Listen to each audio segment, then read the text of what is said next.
Hi, my name is Amanda Glass. I'm a student at Georgetown College in EDU580, which is ESL Teaching Methods and Techniques. We had a teacher collaboration project this semester, and I'm working with Ms. Dunsil, who is a visual arts teacher at James Lane Allen in Lexington, Kentucky. Before we start, I just want to go over a little bit of information that we were provided in our class to help you to work with your students. Ms. Dunsil's school actually has, I think it was 45% Hispanic students, and she works with the entire population. So this information hopefully will be really beneficial to you in the future. Sure, yeah. We've got, I'm going to give you this PowerPoint that has all of the information in here about WIDA, but these are the standards. The most current ones are from 2012.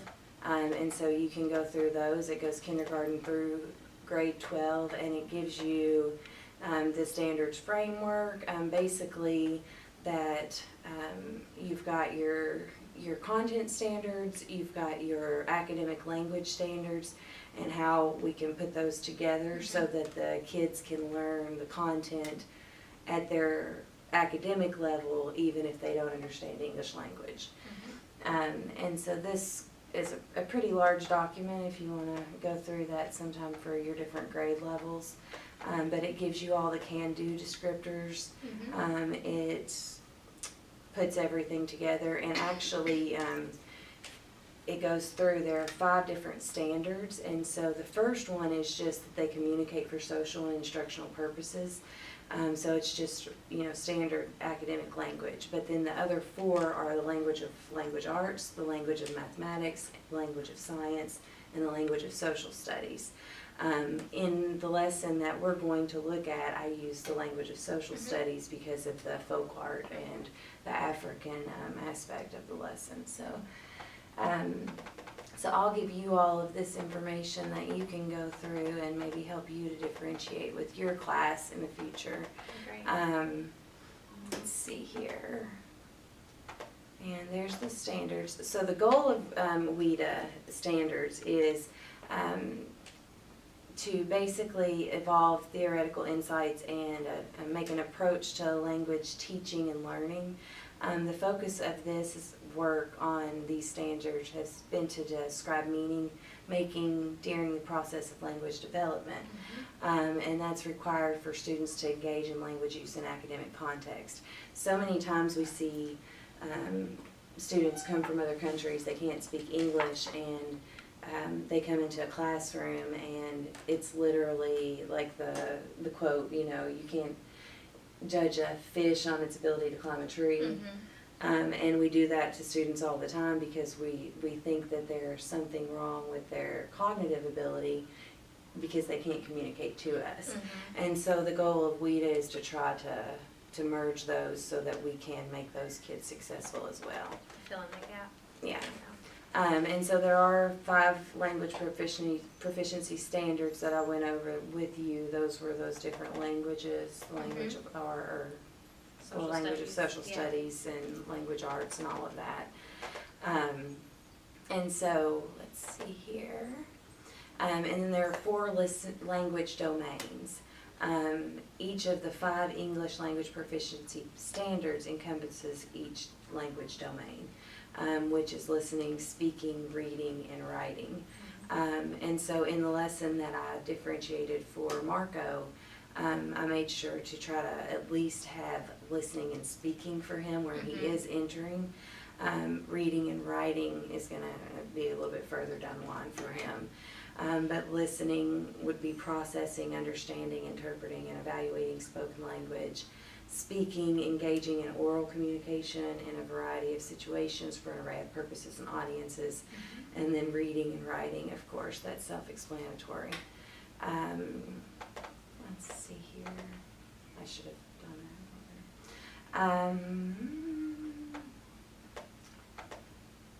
And the 5 levels of language proficiency are entering, which is level 1, beginning, which is level 2, developing, which is level 3, expanding, which is level 4, and bridging, which is level 5.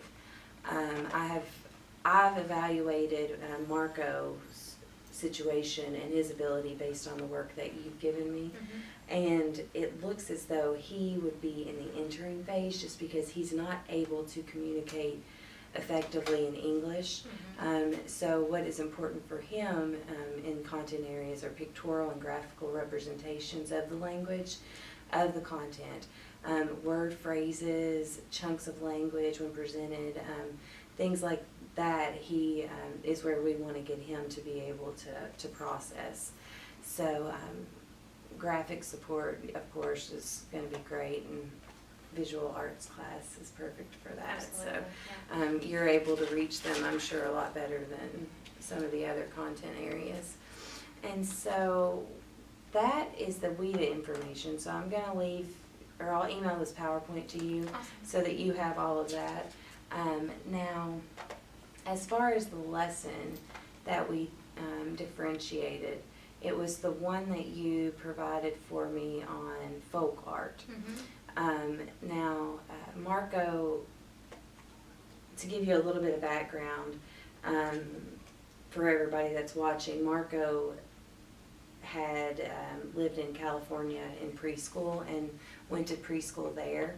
So he was actually given a lot more support in his native language. They had translators, they had bilingual teachers, things like that that could help him. So his content knowledge we're not exactly sure of because his English isn't there.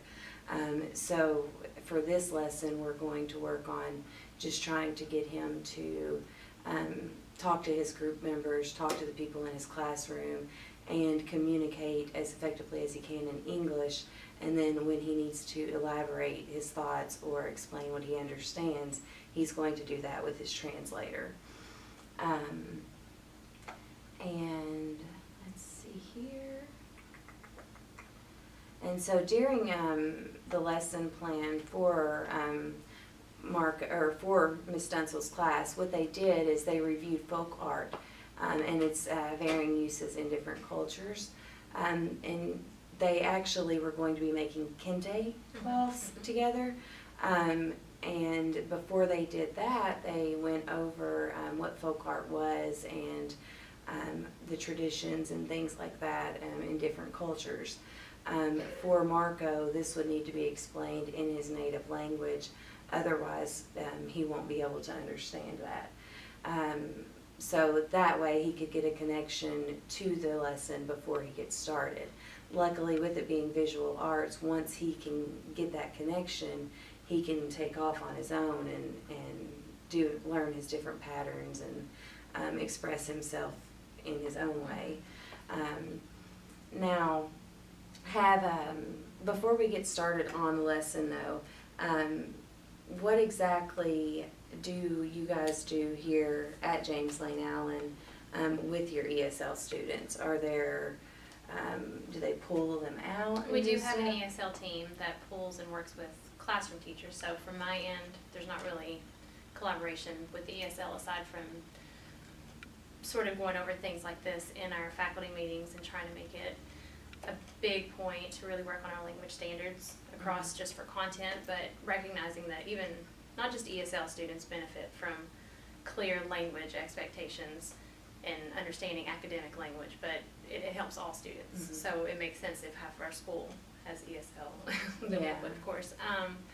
So I'm not sure the percentage of a student's day, how much they're pulled for the ESL support, but there's definitely programming in the mornings for some of our younger students and pulling throughout the day. We also have tier 1, 2, and 3 multi-tier instruction, and that hits a lot of those students just because it's focused on reading intervention, and of course they're going to need a lot of extra support just because of a lack of understanding of the language. So they're getting pulled from a lot of different places. So from my end, that's all that I'm aware of. You know, that there is a lot of support, but I'm not sure to what extent. Right, and that happens a lot in schools. It seems like that there's a lot more support in the content areas, even though with something like visual arts, this could be this could be the content area that could Mhm. reach them. Yeah, yeah. And so hopefully you can take some of these accommodations and Mhm. maybe use them. I know you can't get a translator every day. Yeah. At least the students, sometimes but- older students can act as translator. Yeah. We have a new student. We have 5th graders show up that have never spoken or been to an English-speaking country, and suddenly they're in a school full of Oh, kids their age. wow. So we have at least other students can help translate. Now those students can't read or Mhm. write in their native language, but they can speak, so they can help at least sort of bridge that gap for me, especially with visual. I can kind of link some of it, Yeah. but it's a whole different challenge when it comes to the older students too.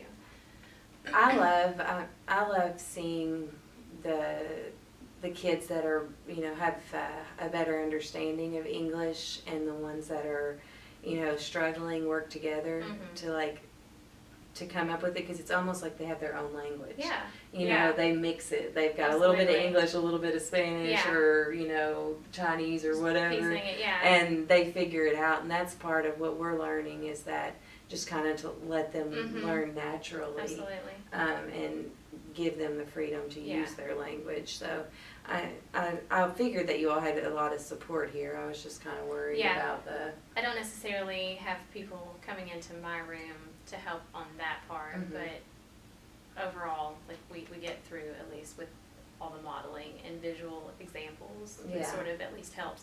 But like you're saying, those lessons with the content of understanding the cultural, the connections, like these are my standards. So Mhm. really making the big connections, sometimes there's a gap. That's Yeah. gonna happen. But then if I can find a way to connect to what's going on in the classroom, that's at least a little extra something for them to grasp onto. And even maybe sometimes it might help some of the students that are developing that academic language to help you to create, you know, word banks Mhm. or Absolutely. prompts That's, in Spanish. we're starting, like classroom teachers are becoming required to create language standards on top of their Oh, regular good. ICANN. So that's our big thing right now. And that's what a lot of our faculty meetings are about, is developing that, just trying to understand those. But for me, I've noticed a huge improvement since, you know, especially if I'm trying to get them to write in my classroom with the Mhm. little time that we have, if I can provide the word banks or the word wall. Mhm. And especially even trying to focus on those like power verbs, basically, you Yeah. know, knowing to evaluate or analyze, like what we expect them to do. Mhm. And those are Make some sure of we the go hardest over it, words yeah. for them to And so for me, understand. critiquing an art, you know, that's one of the big things, and it's helping a lot to really just spend time on the vocabulary Mhm. so you get there. Yeah. Yeah, put it into practice. And we're also really, really focused on discussion time in our classroom, so I'm making it a point when I'm teaching with the visuals to give them time to stop and talk, especially for those ESL students who probably aren't getting a lot of what I'm saying, but when they have time to talk to a student who can translate it for them, Mhm. and they get to use their own language, and it's sort of that social bit going into the content, like it's making a huge improvement. That's something that I've been really excited about in reading and learning and all this, because I didn't even think about that with the students working together and how, Just giving them time to talk about it. you know, when we were in school together, group work was always big anyway. Mhm, mhm. You know, giving them time to figure everything out. Absolutely. And to think about it from a point of view of we call them CLD students, culturally and linguistically diverse. Yeah. And so with the CLD students, getting to do that probably makes their day a lot more comfortable. Absolutely. You know? That's a good point. Yeah. Now let's see. So I'm gonna see where I'm at here.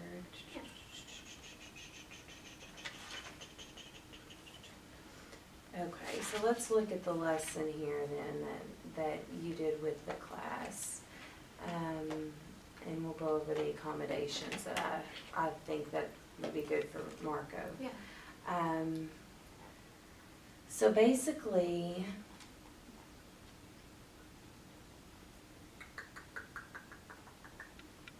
I'm sorry, my laptop's not cooperating. So basically, for this lesson, you taught them what folk art is, the different places it comes from, and who makes folk art. The students were this is an introductory lesson, because they're not making the kente class yet. They were just creating patterns. I'll turn the lights on. Technical difficulties. Saving the planet. Yeah. But they were just creating patterns and learning what folk art was so that they could get prepared to make their kente class. And so for this lesson, I see you had 10 ELL speaking children in the class. And since in a perfect world we had a translator, I went ahead and put in here that translation and that translator would be available for all of the students, of course. But my focus for this lesson was Marco. And so what we did for him, he's level 1 entering on his language, his academic language, and which means that he's not able to communicate effectively in English. And so we would provide him with bilingual education, which gives him the opportunity to speak in his own language, talk to his coworkers or his group mates in his own language or in English, however he feels comfortable. And he can try that out with you or with the translator. Of course, we would give him, he has an English-Spanish dictionary that he can use. If there's words that he can't grasp, then he can try to look that up himself in a pinch. The collaborative groups are always good. Discussion prompts in the native language. So whenever Ms. Dunsil was talking about folk art and the history of folk art and what it is in different cultures, we would take those discussion prompts and let him look at those so that he could participate in the discussion. And so he would have something, I don't know, let's see, what's a good discussion prompt? I feel that this folk art represents or something, and then we could put that in his native language too, and that would reinforce the two languages and then help him understand what it means to describe and explain. Describe is always a good place to start, especially with that age. Yeah. And then we would, word banks, of course, and then visual arts.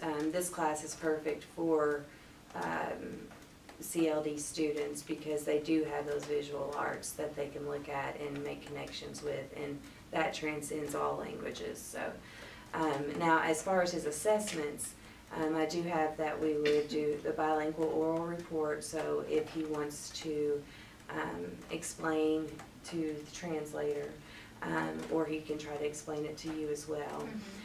Of course, extended time so that he has time to get his point across. We could translate the questions into his native language, and then of course the word banks for when he needs to answer questions, because at the end of the lesson, once the kids had created their patterns, at the door, Ms. Dunsil did have an exit assessment where she asked questions about folk art, and to reinforce those standards that she was trying to meet, those content standards. And at that time, we would use the translator to try to understand if Marco got that lesson as well. And so his language objectives, I only have one. It's the WIDA Common Core Speaking and Listening Standards number 3. And all it is participate in collaborative conversations with diverse partners about kindergarten topics and text with peers and adults in smaller and larger groups. And really that's going to be a stepping off point for him because he is so young. Absolutely. He's going to be able to have those conversations with his peers. And then your content objectives. The content objectives for the lessons were students will begin to associate artworks they experience or create with specific cultures, describe in simple terms how the art of these cultures reflects the culture that it came from. And the actual content standard is describe what an image represents for his language. And then students will begin to develop an awareness of the purpose for which artworks are created. And so he would interpret art by identifying subject matter and describing relevant details. And he can do all of this with the translator or in his group and be observed. Also, through experimentation, build skills in various media and approaches to art making, identifying use of art with one's personal environment, creating art that tells a story about a life experience, and identifying a purpose of an artwork. And so when we look at all of these different content standards, and then you think about what Marco understands, you see why there's such a great need to try to differentiate the language so that he can actually get those. So before the lesson, to emphasize patterns, they demonstrated patterns in previous artworks.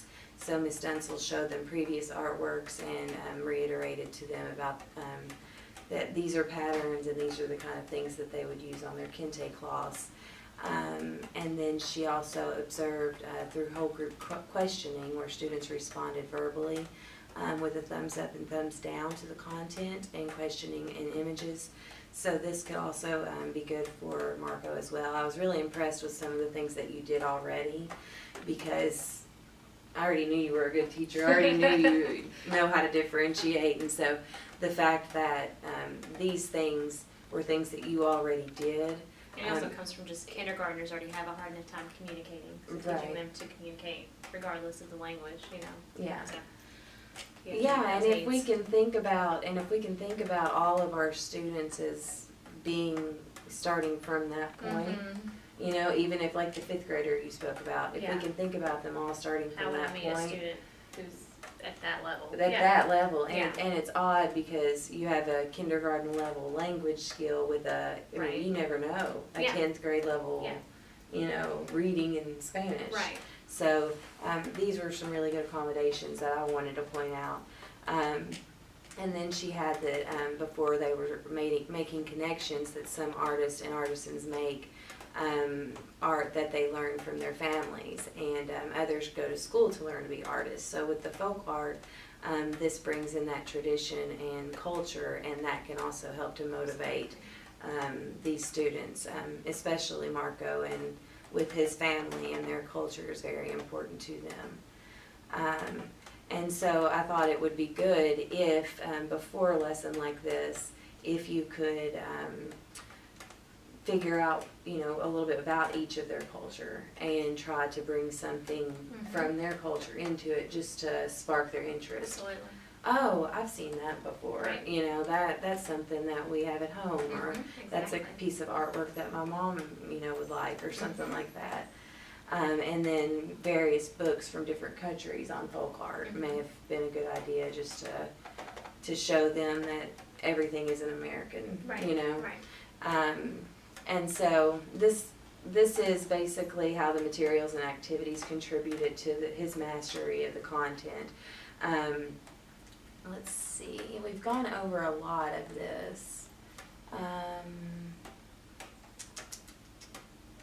We did, so the scaffolding techniques that were used were the small and large group work with varying levels of English language proficiency. And so they were able to work together the word banks, discussion prompts, and the English-Spanish dictionary. And then we made the accommodations for the assessments, and then the bilingual approach. Let's see. Okay. Now, do you have any questions for me as far as